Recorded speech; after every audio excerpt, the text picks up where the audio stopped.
మహాగణాధిపతయే నమః. ఓం గురుభ్యో నమః. ఓం శ్రీమాత్రే నమః.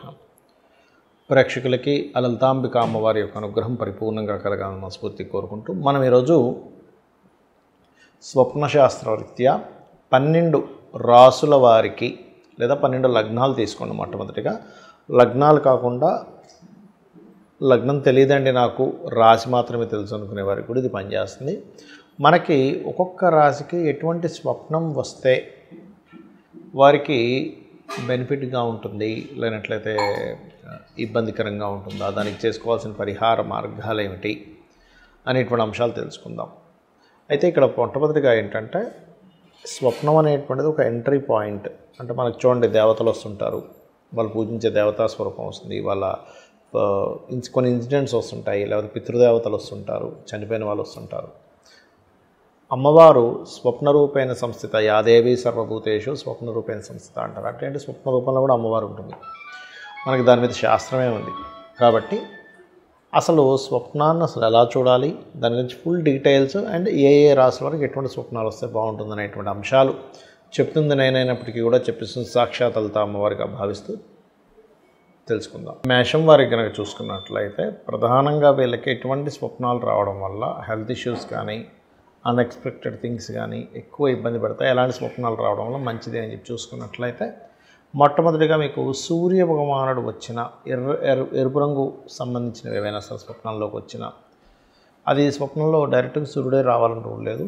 ఒక పేపర్లో సూర్యుని చూస్తున్నట్టు, లేకపోతే ఒక టీవీలో సూర్యోదయం జరుగుతున్నట్టు, లేకపోతే సంథింగ్ అంటే మేఘాల నుంచి విచ్చుకొని బయటకు వస్తున్న సూర్యుడు, ఇలాంటివి ఏమి వచ్చినా కూడా, లేదా తండ్రి తరపు వాళ్ళు ఎవరు వచ్చినా కానీ మీకు కలిగేటువంటి నష్టాల నుంచి బయటపడతారు అని అర్థం చేసుకోండి, గుర్తుపెట్టుకోండి. అలాగే దేవతా సంబంధించినవి లేదా పసుపు గంధము లేనట్లయితే ఏదైనా సరే ఒక స్పిరిచువల్ రిలేటెడ్ పుణ్యక్షేత్రాలు ఇలాంటివి కనుక మీకు స్వప్నాల్లోకి వచ్చాయి అంటే మీరు ఏదైతే ఇబ్బంది పడుతున్నారో ఆ ఇబ్బంది నుంచి బయటపడబోతారు అని అర్థం. మరి అదే మేషం వారికి మంచి స్వప్నాలు కావు అంటే ఎలాంటి స్వప్నం రావాలో మీకు ఇబ్బంది ఉంటుంది అంటే ఇట్స్ డిపెండ్ ఆన్ ఒక్కొక్కసారి దశ మీద కూడా ఆధారపడి ఉంటుంది. మనకు ఉండేటువంటి దశ, మన పంచమ స్థానంలో ఏ గ్రహం ఉంది, 12వ స్థానంలో ఏ గ్రహం ఉంది, దశానోదయుడు ఏదైనా పాపగ్రహాలతో కలిసినప్పుడు కొన్ని పిచ్చి పిచ్చి కూడా వస్తాయి. అయితే అందులో పర్టికులర్గా మీరు గమనించినట్లయితే ఎండిపోయిన చెట్లు రావడం, అంటే బాగా మొత్తం పచ్చటి చెట్టు కాస్త ఎండిపోయినట్టు రావడం, లేనట్లయితే ఒక్కొక్కసారి చూడండి నల్లటి పదార్థాలు, నల్లటి ఆకారాలు రావడం, లేదా ఒక అగ్లీగా ఉండేటువంటి కొన్ని ప్రదేశాలకు మీరు ఎంటర్ అయినట్టుగా రావడం, ఇట్లాంటివి వచ్చాయి అంటే వెంటనే మీరు అర్థం చేసుకోవాలి, ఓకే ప్రకృతి సమ్ ఇండికేషన్ ఇస్తుంది ఈ స్వప్న రూపంలో. బికాజ్ ఆఫ్ ప్రకృతి అమ్మవారే స్వప్న రూపంలో కూడా వస్తుందని చెప్తూ ఉంటాం. అంటే మనకు ఒక ఇండికేషన్, నువ్వు జాగ్రత్త పడవు, ఈ రకంగా ఉండు, ఈ రకమైనటువంటిది ఇంట్లో జాగ్రత్త పడుతుండా అనడానికి. అయితే మరికొంతమందికి మేషం వారికి ఎవరికైనా కుజుడు రాహువు గనక కలిసి ఉంటే, లేదా కుజుడు శని గనక కలిసి ఉంటే ఏదైనా యాక్సిడెంట్ అయినట్టు లేకపోతే దెబ్బ తగిలినట్టు వస్తుంది. అలాంటి సమయంలో మాత్రం మీరు కాస్త వాహనం మీద వెళ్ళేటప్పుడు అది కాస్త జాగ్రత్తగా ఉంటుండాలి.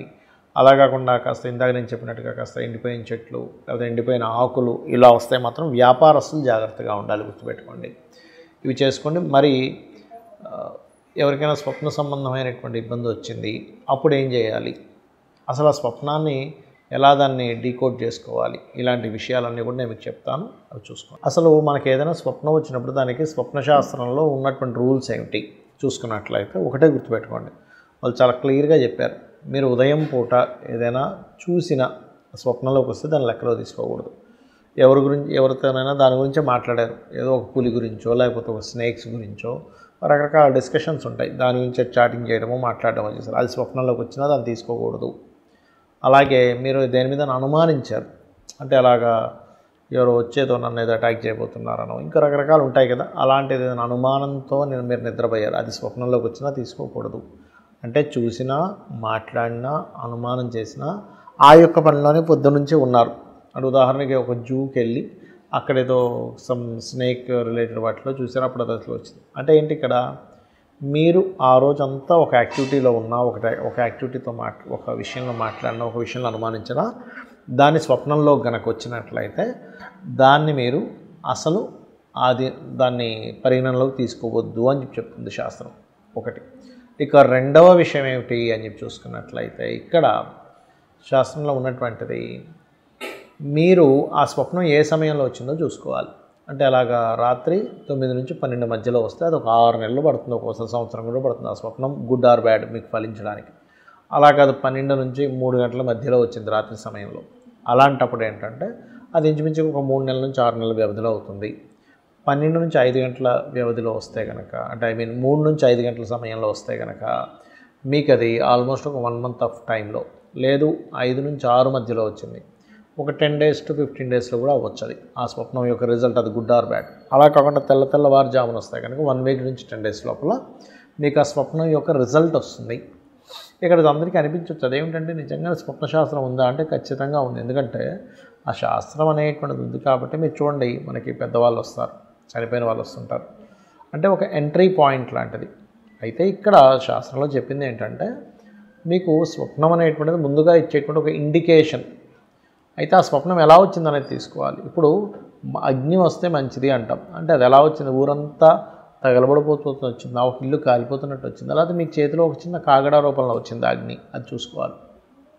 గోవు వస్తే మంచిది అంటారు, కానీ ఆ గోవు వచ్చి మిమ్మల్ని పొడుస్తున్నట్టు వస్తుందా, నార్మల్గా అక్కడ కూల్గా ఉందా, ఆ యొక్క స్వప్నంలో జరుగుతున్న యాక్షన్ ఏమిటి. ఇప్పుడు పాము కాటేస్తే మంచిది అంటారు, కానీ పాము చుట్టేస్తే మంచిది కాదు. ఇలాగా మనకు స్వప్నం ఎలా వచ్చింది, ఒక వాటర్ వచ్చింది అనుకోండి, ఆ వాటర్ అగ్లీగా ఉన్న వాటరా, బాగా స్వచ్ఛంగా ఉన్న వాటరా, అక్కడ ఉన్నటువంటి ఆ స్వప్నానికి మనం రిలేట్ చేసుకోగలగాలి. దీనివల్ల ఏం తెలుస్తుంది మనకి అంటే మనం ఏదైనా ఒక పని చేయబోతున్నాము, ఆ యొక్క పని చేయడం వల్ల మనం నష్టపోతున్నామా మంచిదా అనేటువంటి స్వప్నం అనేటువంటిది క్లారిటీ ఇస్తుంది. కాబట్టి ఎవరికైనా స్వప్నం వచ్చింది, ఒక బ్యాడ్ స్వప్నం వచ్చింది అనుకోండి, అప్పుడు మరలా కాళ్ళు చేతులు కడుక్కొని నిద్రపోతే ఇంకొక మంచి స్వప్నం రావడం వల్ల అది నలిఫై అవుతుందని చెప్తారు. అలా కాదండి 4 గంటలకు ఒక మంచి స్వప్నం వచ్చిందంటే నాకు మెలకు వచ్చిందంటే అలాంటప్పుడు నిద్రపోతుందని చెప్తుంది శాస్త్రం. చక్కగా స్నానపానాలు చేసేసుకొని దేవతారాధన చేసుకోవడం మంచిది. సరే ఎవరికైనా బ్యాడ్ స్వప్నం వచ్చింది, లేచిన వెంటనే ఎవరికి చెప్పొద్దని చెప్పింది శాస్త్రం. లేచి చక్కగా మీరు మీ యొక్క నిత్య దైనందిన జీవితంలో పూజాది కార్యక్రమాలు అవి చేసుకొని ఆలయానికి వెళ్ళి దర్శనం చేసుకుని వచ్చి ఉదయాన్నే ముందుగా మీరు గజేంద్ర మోక్ష ఘట్టం వినండి, లేదా త్రిజట స్వప్న వృత్తాంతం వినండి, లేదా రామాయణ మహాభారతాలు వినవచ్చు, ఇలాంటివి చేసుకోవచ్చు. చేసుకున్న తర్వాత మధ్యాహ్నం భోజనం చేసిన తర్వాత స్వప్నం గురించి చెప్పాలట ఎవరికైనా కూడా. కాబట్టి స్వప్నం అనేటువంటిది ఏంటంటే అది ఒక మనకు ముందుగా జరగబోయేటువంటి అంశం. మీరు చూడండి కొన్నిసార్లు ఎవరికైనా సరే ఒక ప్రదేశంలో మనం వెళ్ళినా కూర్చున్నా, ఇది ఆల్రెడీ నాకు నా కలలో వచ్చింది, సేమ్ సిచ్యువేషన్, అందరం ఇలాగే కలిసినాం అంటుంటారు. అంటే ఏమిటి, ఆల్రెడీ స్వప్నం అనేటువంటిది ఒక రికార్డెడ్, ప్రతి ఒక్కరికి అనుభవం జరుగుతుంది. అవును ఇంతకుముందు నాకు ఇదంతా కల్లోకి వచ్చింది అంటూ ఉంటారు. సో దీన్ని కొంతమంది మూఢనమ్మకంగా కొట్టిపడేసే వాళ్ళు ఉంటారు. డాక్టర్లు ఏంటంటే మీరు చూసిందే వస్తుంది అంటారు. అది ఆల్రెడీ శాస్త్రంలో చెప్పారు కొన్ని వేల సంవత్సరాల క్రితం, మీరు చూసిందే కళ్ళలో కూడా వస్తుంటుంది, దాన్ని పరిగణనలో తీసుకోవద్దని. కాబట్టి దీని గురించి ఏమి టెన్షన్ పడకుండా మీకు ఎలాంటి దుస్వప్నం వచ్చినా యూట్యూబ్లోకి వెళ్ళి గజేంద్ర మోక్ష ఘట్టము అని కొట్టండి, అదొక 1 hour ఉంటుంది, విన్నారంటే ఏమీ ఇబ్బంది ఉండదు, అన్ని విధాలా బాగుంటుంది. శ్రీమాత్రే నమః.